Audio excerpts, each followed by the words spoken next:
We prided ourselves on our multiculturalism. We had open borders. We welcomed everyone from the surrounding countries because we wanted to share with them the westernization we had created in the heart of the Middle East. Lebanon became known as Paris of the Middle East, the banking capital of the Middle East. Unfortunately, Dr. Carson, we imported people into our country because of our open-heartedness and open-mindedness and, wanting to do good.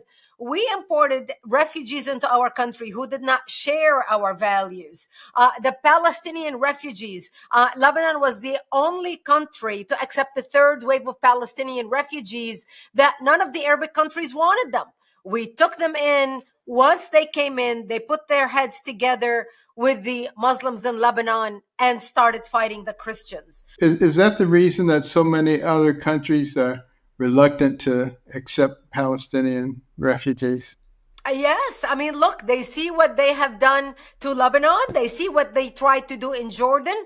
King Hussein of Jordan, expelled, bulldozed 30,000 of them because once they got to Jordan, they tried to do an insurrection on him. They were causing him problems. So finally he cracked down on them, butchered 30,000 of them, and the rest he expelled, and they came to Lebanon. And look what they did to Lebanon. Today, Lebanon is a terrorist hub controlled by Hezbollah, a terrorist organization. And, and they destroy everywhere they go. And that's exactly now when you're looking at the Arabic countries. Egypt doesn't want them. Jordan doesn't want them. Syria doesn't want them. Saudi Arabia, all these Arabic countries with vast land where they can take all the people from Gaza, build houses for them. Obviously, the oil-rich Middle East is not lacking money, but they don't want to do that because the Palestinians cause problems everywhere they go.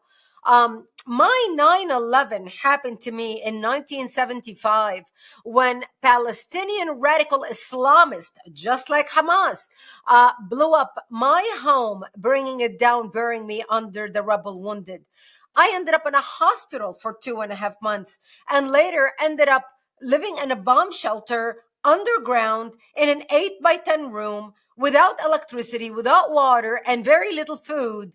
And that's where I lived for the next 7 years of my life, from the age of 10 till the age of 17, robbed of my youth. The Palestinians the Islamists cut off all the water supplies to our town, cut off electricity, cut off everything. I remember in the beginning of the war, Dr. Carson, my father used to say, well, the whole world is going to wake up and see what's happening to the Christians in Lebanon. The massacres, one of the most famous massacres in Lebanon, the Palestinians, right at the beginning of the war, massacred a whole city called the City of the Moor, where the Christians hid in the church thinking, they're not going to slaughter us in the church. The Palestinians got to the town. They slit people's throats. They stabbed pregnant women, cut their stomach open, took the babies out.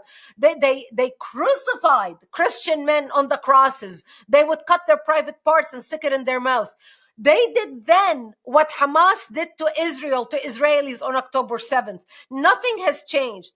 And my father used to say, the world is going to wake up and see what the radical Islamists are doing to the Christians in Lebanon. America is going to come. Britain is going to come. Australia is going to come. Canada is going to come. France is going to come. All these big Christian countries. And nobody came. And I remember, Dr. Carson, 3 years into our ordeal, being in our bomb shelter, one of our Christian militia friend stopped by and he said, Brigitte, I just want you to know that we heard a lot of chatter on the radios. And he said, I don't think we're going to be able to hold the town any longer tonight. And he said, if I don't see you tomorrow, I wish you a merciful death. And I remember, Dr. Carson, dressing in my Sunday best, my Easter dress, waiting to be slaughtered because I wanted to look pretty when I am dead, knowing that when they come to slaughter me, there would be no one to bury me. And I remember begging my mother, who was there combing my long black hair down to my hips, tying a white ribbon in my hair. And I remember sobbing, begging her, I don't want to die. I'm only 13 years old. Please do something. And there was nothing my mother could say to me. And I remember sitting in the corner of our bomb shelter. We had a ceasefire for 2 hours. And my father opened up the Bible and started reading from Psalms. I shall walk into the valley of death and fear no evil, for thou art with me. And my parents looked at me and they said, we lived a long life. You are an only child. We want you, we will create a distraction when they come for us. We want you to run towards the Israeli border. Just run as fast as you can and don't look back. You see, we lived 2.5 miles from the Israeli border, next to Metula on the north. And we knew, if as Christians, if we go to the Jews and beg for help, the Jews are not going to slaughter us because we had more shared values with them than we had with the Palestinian Muslims. What was going on in Israel at that time? At that time, the Israelis were just fine. So few people from my town went to the Israeli border and said, look, they're going to be at your fence within 48 hours unless you help us out. So Israel started coming physically into Lebanon and set up the security zone. This is the area in Lebanon where I lived, and put artillery bases on the hills surrounding our towns to prevent the Palestinians from coming into our area. And this went on for another 5 years. And that's when Syria got involved in the war, and they started shelling Israel, all the northern towns in northern Israel, from Lebanese territories, calling it the Lebanese resistance. We had nothing to do with it. It was all the foreign Islamists who came to Lebanon to fight with the Palestinians, to kill the Jews and drive them into the sea. So they were shelling the towns like Kiryat Shmona, Metula, the same towns they are shelling today. And that drove Israel to invade Lebanon, just like what they're doing now in Gaza, to invade Lebanon, working with the Christians in Lebanon to push out the radical Palestinians headed by Yasser Arafat all the way out of Lebanon and into Tunisia. And that's how we came out of the bomb shelter and back to rebuilding our lives. Wow. Well, when did you actually get out of Lebanon yourself? I ended up moving to Israel, becoming a news anchor for World News in Israel back in 1984.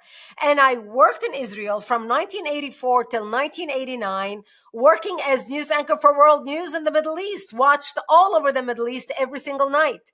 And I would work in Jerusalem from Monday through Friday, and I would drive up to Lebanon. I had dual residences to take care of my parents because I'm an only child. And as a matter of fact, we got to a point where the Christians in Lebanon wanted to have peace with Israel. And Christians in Lebanon would drive their cars to visit Israel and visit Jerusalem in their cars into Israel. And when I worked in Jerusalem, I remember we had the Lebanese embassy that the Christian section in Lebanon opened up right across from the Knesset. And I would go there and I would have dinners and I would spend evenings there. We were hoping to be able to have peace with Israel. So knowing that the Syrians and the Iranians who had gotten involved in the war in Lebanon assassinated President-elect Bashir Gemayel, knowing that his first order of business was going to sign a peace treaty with Israel, once they assassinated him, the Christians fractured, and we could no longer move forward with the peace treaty with Israel. I lived in Israel and worked there until 1989. And in 1989, I had met an American war correspondent, got married, and that's how I ended up coming to the United States in 1989, thinking I left all the crazies behind. But September 11th proved all that wrong. Wow. Well, that's quite a perspective that you have there. What kind of propaganda was coming out of the Lebanese government as the terrorists began to take over? Oh my goodness. I mean, well, even during the war, when the war was raging in Lebanon, Yasser Arafat was controlling all the media in Lebanon. Nothing got out unless it was approved by the Palestinians, by the Palestinian Yasser Arafat and his cronies. So the world was not getting the real picture about the true nature of the war in Lebanon. We were the tip of the spear. And that's how Iran looked at Lebanon back in 1983 and saw all these Islamic factions in Lebanon, and they said, we're going to take them all and we're going to group them into one party, and we're going to call it Hezbollah, the party of Allah. and we're going to fund them and we're going to build them. And that's how Iran organized Hezbollah, which is now controlling Lebanon. And of course, all the Lebanese, all the Muslim propaganda, because by the time I became a teenager, the Muslims had become the majority in Lebanon. And all you hear is Israel is the devil, Israel, Azrael. That was the nickname for Israel, the name of Satan. Obviously in the security zone where I grew up, we were Christians and we were working with the Israelis. That's how we stayed alive. We knew that was not true.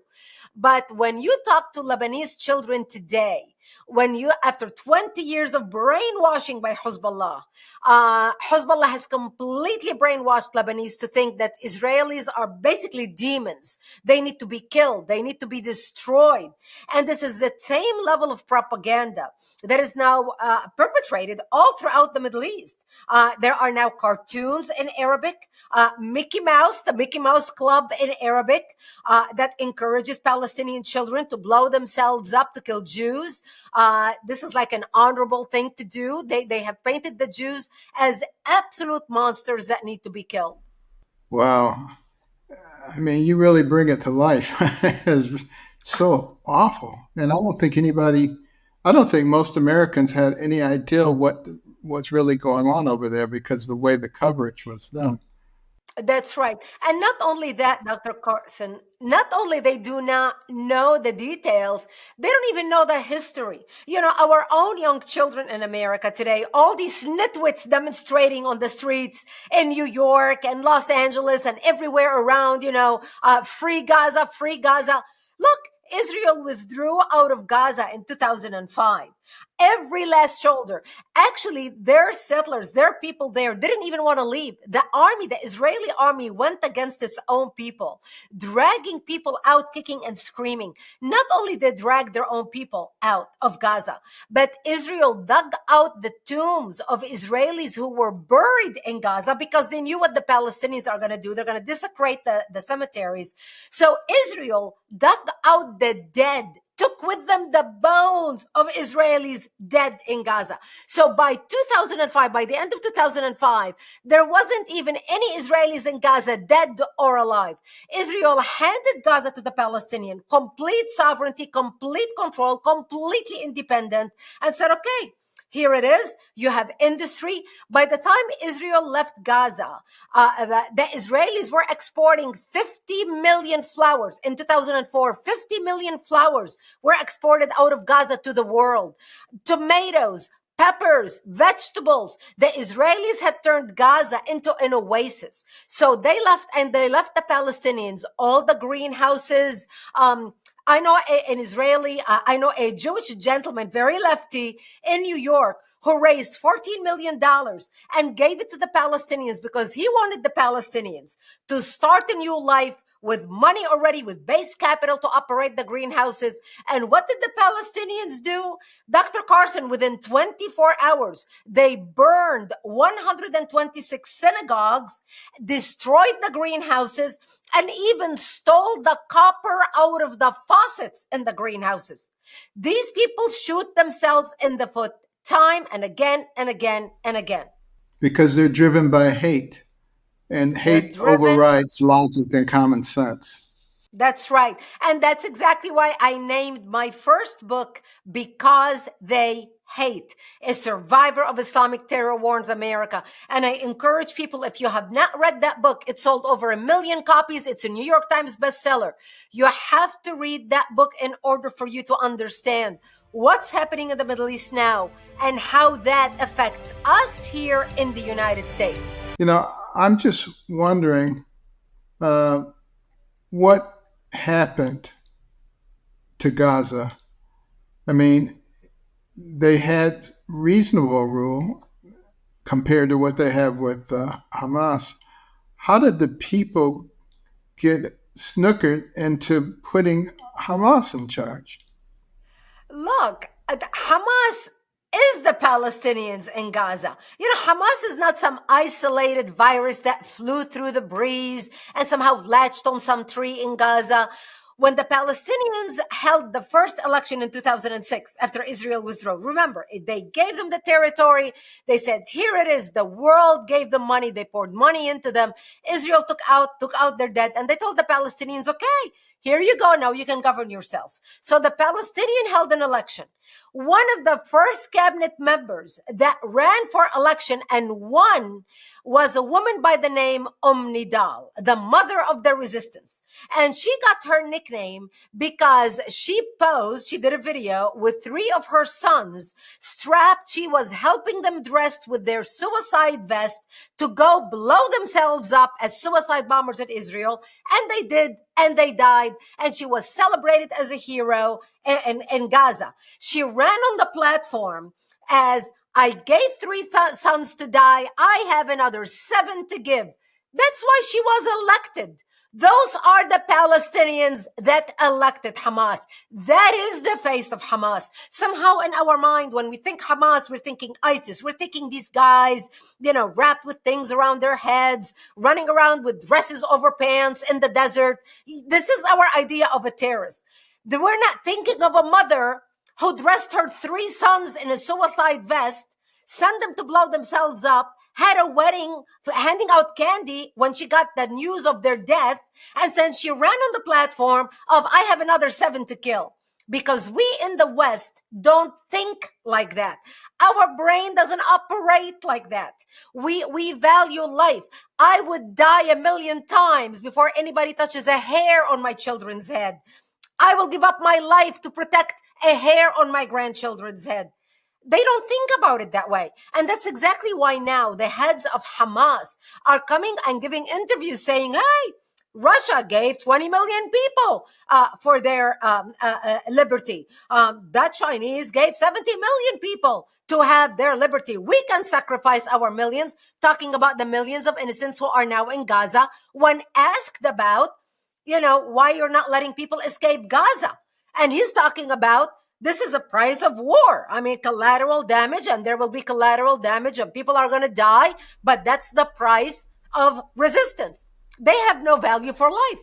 Well, is there, as much of the media portrays, a large group of Palestinians who are reasonable, peaceful people, and they're being dominated by Hamas, which is not reasonable and peaceful? Is that a true picture, or is there something else going on? That's not a true picture. There are peaceful Palestinians who are not raiding and did not participate in the October 7th attack. But they support Hamas 100%. They hate the Jews so much. And actually the news that's not coming out now is what's happening in the West Bank. That's the real story. They have had now over 200 people dead, clashes between Palestinians and the Palestinian Authority, because the Palestinians want the Palestinian Authority to be like Hamas, and they are pledging, saying, if you have a rifle, because, they have a rifle, they shoot it at weddings, in celebration. They said, if you have a rifle, you either join Hamas or you donate your rifle to Hamas. I mean, this is what they're saying in the West Bank now, not just Gaza. So we in the West have this idea of, these peaceful people. And yes, there are the peaceful people who are not going to go out and blow themselves up, who are not going to participate in raids. But they support Hamas and what Hamas stands for, killing the Jews and wiping them off the map from the river to the sea. All the Palestinians support that statement, whether it's Rashida Tlaib in Congress, whether it's CARE, the Council on American Islamic Relations, with chapters all over the United States, whether it's any Palestinian anywhere in the world. From the river to the sea means wiping the Jews off the map and throwing them in the sea and declaring all the land as Palestinian land. Well, what about the relationship between Hamas and Fatah? Well, the relationship between Hamas and Fatah, look, Fatah is not respected. They basically are the same, except Fatah doesn't have the courage that Hamas has. So Hamas is more belligerent. Hamas want to control not just Gaza, but the West Bank, control all the Palestinians. What's happening with Fatah is they have pocketed millions of dollars in their pockets, and they are getting rich, living the good life. Hamas took the money that they received, and they built tunnel with it. Hamas built tunnel infrastructure. This is what most people don't realize, Dr. Carson. The tunnel infrastructure in Gaza is bigger than the subway system in New York City. Now, this is putting it into perspective. People don't realize what Hamas invested into their tunnel system to kill Israel instead of investing in schools, in hospitals, in universities. They could have turned Gaza into Singapore. So this is exactly why the Palestinians in the West Bank are looking at what's happening in Gaza at Hamas. They want to join Hamas against their own Palestinian Authority. Well, it sounds like Hamas is not really interested in governing. They're just interested in destruction. Is that fair to say? That's right, destroying the state of Israel. They do not want a two-state solution. They do not want to live side by side in peace with Israel. If they wanted to do that, they could have done that in 2006. Look, this is almost 20 years, 18 years. They could have had Singapore built in Gaza, but they don't want to do that. They spend the money on bombs, ammunitions, training, military training, building tunnels. They don't want to live side by side with the Jews. And the Hamas charter specifically calls for killing all the Jews. And that's the thing that Westerners cannot wrap their mind around. Because in our mind, as Westerners, we think, well, why would anybody want war? I mean, once you can live side by side and have the nice house, and the 4-bedroom house and a Mercedes in your driveway and a swimming pool in the backyard and be able to take a cruise once a year and go on vacation. In our mind, in our Western mind, it's like, well, if you can have that, why would you want to have war? We don't think in the terms of revenge. Islam is built on revenge. Once Muslims occupy a land, it is always Muslim lands. And in the mind of Hamas, Israel used to be Muslim land. It has to be liberated. It is now in the hands of the enemy, and they will not rest until they take all of Israel, not just Gaza and the West Bank. And by the way, most people don't realize when the Palestinian Liberation Organization was founded, the PLO, headed by Yasser Arafat, the PLO was founded in 1964, 3 years before Israel got Gaza and the West Bank. So why would the PLO were founded? Gaza at that time was Egypt. Egyptian flags were flying over Gaza. It wasn't called occupied territories. It was Egypt. The West Bank was in the hands of Jordan. Jordanian flag was flying over Al-Aqsa Mosque and Jerusalem. It wasn't Palestine. So how come they were not screaming about the occupied territories? What the Palestinians did when they founded the PLO back in 1964 was to liberate all the land from the Jews, meaning kicking Israel out of whatever little Israel was before they got Gaza and the West Bank. That's their goal. That's what we need to understand in the West. That's why Israel has to do whatever it has to do to defend itself. Well, why is it that they won't acknowledge the fact that Israel had that land for thousands of years before they were expelled? Yeah, the Palestinians are rewriting history. And they say when you tell a lie long enough, it becomes truth. The Palestinians have been telling lies over and over and over from generation to generation. This is why when you meet a lot of Palestinians today, they're walking around with a necklace that has a key. The key represents the key to their home in Jerusalem. The key to their home. You've been living in Jordan. You were born and raised in Jordan. Your children are raised in Jordan or in Australia or in America. I mean, I was at the mall about a few months ago, 6 months ago, and I was at the counter in Dillard's, buying makeup. And the lady there was a Palestinian. She was wearing a necklace around her neck with a key. And I'm like, oh, where are you from? She's like, I'm from Palestine. I'm from Jerusalem. And she's like, and this is my key to my house. And I'm looking at this lady. fluent English, born in the United States. Her parents came here. They worked here. She was born here. Yet she still considers herself a Palestinian and introduces herself as a Palestinian. Wow, that's fascinating. Well, what do you think about the media coverage in our country of the whole situation? It seems like they don't know a lot, or are they just in the tank for the wrong side?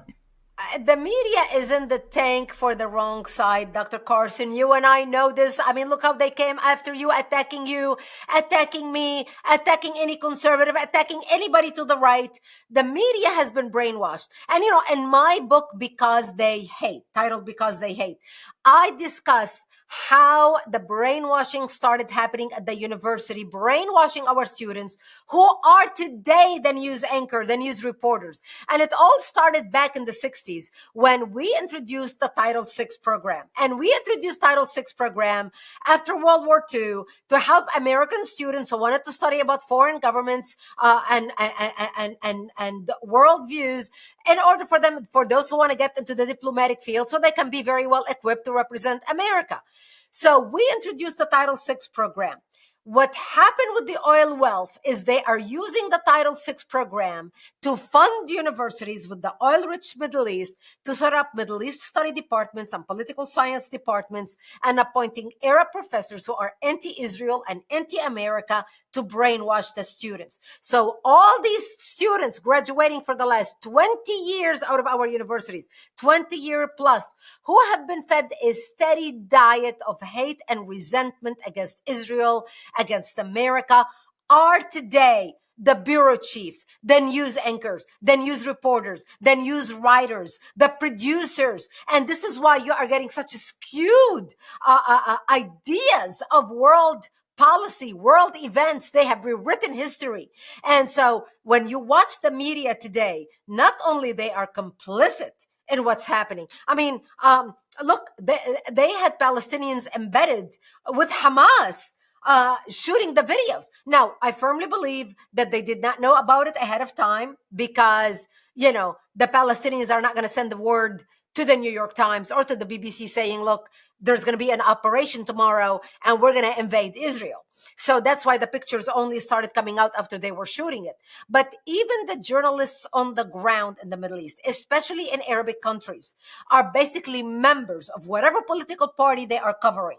And that's how we were able to see the early footage that came out of Gaza and the massacre of October 7th, because Palestinian sympathizers and Palestinian members working as freelance journalists, went in with Hamas. Well, the squad and Rashida Tlaib and these people, they say they're not pro-Hamas, they're pro-Palestinian.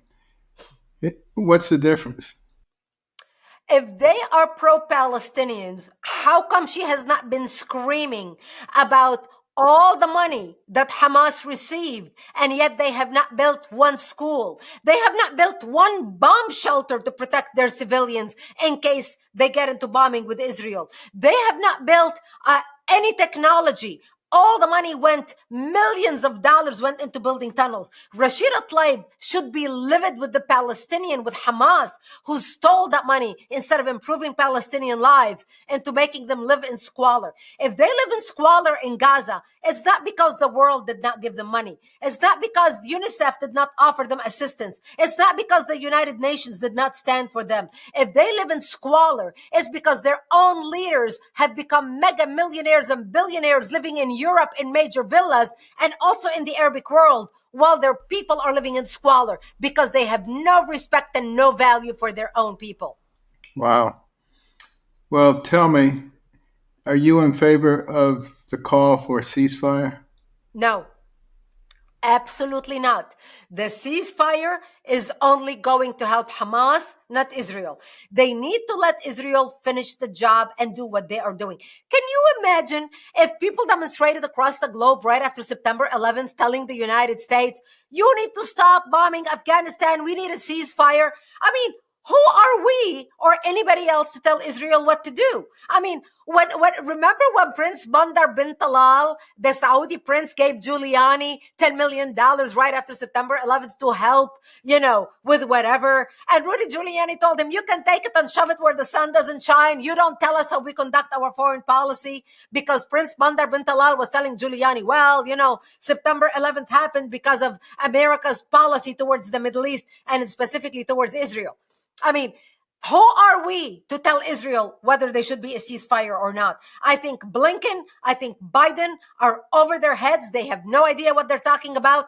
Nobody should tell Israel what to do. And good for the Israelis. They need to keep on doing what is best for Israel. They represent their own country. We don't live there. You and I are not living in Sderot.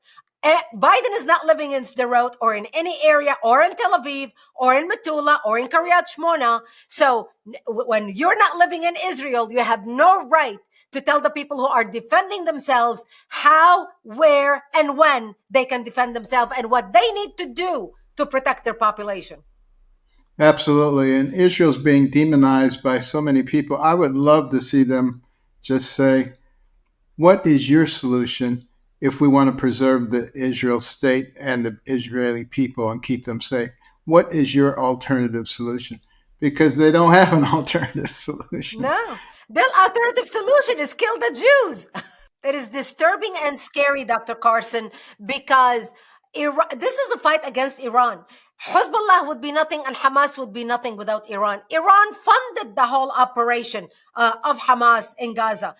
They met in Iran. They trained in Iran. They trained in Lebanon. They met in Lebanon. And this is... Why do you think there's so much support, particularly in the Democratic Party, for the enemies of Israel? This is the mind-boggling thing. It started with the growth of these groups that hate Israel. The 80% of the Jewish community who supports the Democratic Party, let's face it, 80% of the Jewish community funds the Democratic Party. And they are good people with good hearts who want to make the world a better place. They believe in goodness in people. And they underestimated, they did not believe that Black Lives Matter could be against them. They gave excuses after excuse. They could not believe that all these students who attend universities, who study in the same halls that carry the name Cohen and, Stein and the whatever hall, every third building in any university across the United States is paid for and funded by Jewish donors. The Jewish donors never thought funding all these Democrats and Black Lives Matter and all these freedom fighters like the Antifa crowds, they never thought that these people actually could turn against them like that.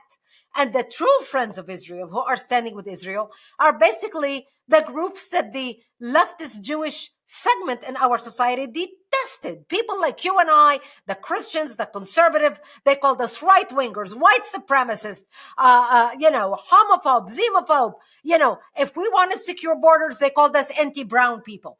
If we wanted, immigration control, they called us racist.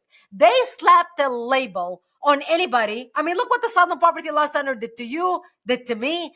They slap a label on anybody that does not agree with them. And when you think of the Southern Poverty Law Center, majority Jewish, funded by Jewish people. So I think the Jewish community is up for a rude awakening right now. I think they are waking up and they are realizing, what?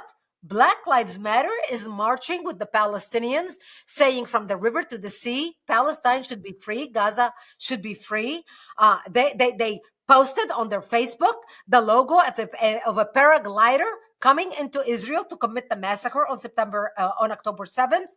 So I think there is a split within the Democratic Party right now. I think a lot of the Jewish donors who fund the Democratic Party are looking around and saying they are in utter shock to see what's happening at the Democratic Party. But people like you and me, Dr. Carson, have seen this. We have seen the writing on the wall for years within the Democratic Party being anti-Israel. I think now all the enemies of Israel have come out in the open, proud of their bigotry, proud of their hatred, proud of their anti-Semitism, and we need to call it what it is: hatred directed at the Jewish people. And we will not stand for that. You will not stand for that. I will not stand for that. Not in America, not in our lifetime. Well, when I left college at Yale, I was a proud Democrat, carried the banner, uh, big supporter of Bobby Kennedy. But that Democratic Party is no longer there. That's This right. Democratic Party is something completely different than that one was. Right. And I suspect if JFK were around today, he would probably be a Republican, He'll be a and Republican. many of the others would be as well. Actually, the Democrats would call JFK the ultra right. Yeah, they would. there, there are a lot of Americans who kind of say, "To heck with it all. This is not our concern." The war in Gaza. Why are we getting involved in this? Uh, what would you tell Americans who want to take a nonchalant attitude here? Look, Israel's enemies are our enemies. I'm not saying send American troops to the Middle East. I don't want to send any American troops to the Middle East. But we can certainly stand with Israel and defend Israel because Israel is fighting the same enemy we are fighting, Iran. Unfortunately, right now, we have a senile president and an administration that does not understand that Iran is our diehard enemy. We hear the chants in Iran, death to Israel, death to America. Israel is the little Satan. America is the big Satan. Iran right now is trying to not just wipe Israel off the map. They want to complete control over the world because they are driven by a messianic vision. Right now, they want to bring an end to the world. Right now, we have Iranian spies that work within the administration. We have Iranians cells all throughout the country. Look at all the Iranians that got smuggled through the Mexican border. I mean, what do you think is going to happen if we get into war with Iran? But somehow, this administration, Biden, whether he was a vice president under Obama or whether right now he is the president, they keep cozying up to Iran. They keep giving pallets of cash to Iran. Obama sent it in the middle of the night on pallets at airport and cash.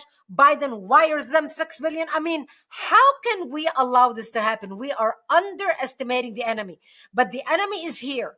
Israel and us are on the same side in this fight. That's why we need to stand with Israel and support Israel. Our people need to wake up before it's too late. Yes. And all the signs are there about what's going to happen. And we just need to be brave, and we have to think about what is right. And we need to be much more concerned about this than we are, quite frankly, about the football game on Sunday. Because we're talking about not only our immediate future, but we're talking about the future for our kids and our grandkids.